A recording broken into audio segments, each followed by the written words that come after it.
Hello, we're in the Creative Kitchen at Mount Zion, which is the set and scenery department at the church, and we're getting ready for the next show.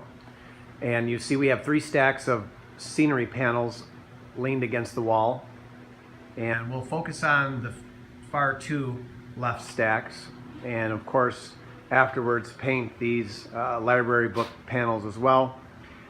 This stone looking panel back here is not going to be able to put on the bench. We'll have to paint that by hand as it has a door casing, and so we usually will just leave that on the floor and paint that on the floor by hand. So what I mean by painting on the floor is after you're painting a panel, it needs to be set on the rack to dry. So to do that, I have a sample here. Usually the panels start off by putting them on the bench there, and once we put them on the bench, we've got our paint set up here. We'll go through that in a little bit more detail, but basically we'll take our paint, put it in, and then roller these panels with a nice coat of the color gray, or it's called gray stone, and then of course make sure to hit the edges as well. Well, once the panel has been painted, obviously with a pair of rubber gloves you can grab the panel, pick it up, and just lean it against this wooden rack here. You can see that we already have a sample. There's a 2x10 panel right there. Most of the panels you'll be painting today will be 4x10.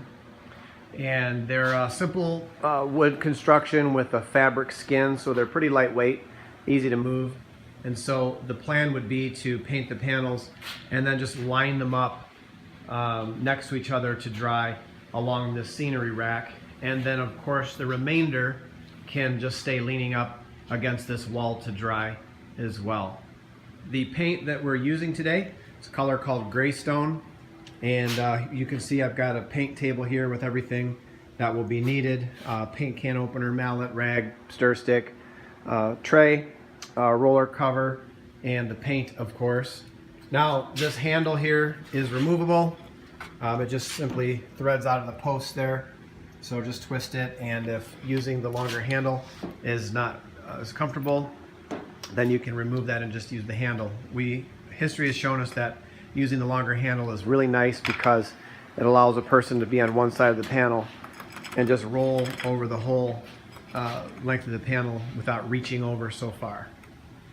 So if you have any questions, shoot me a text and we'll go from there. Happy painting.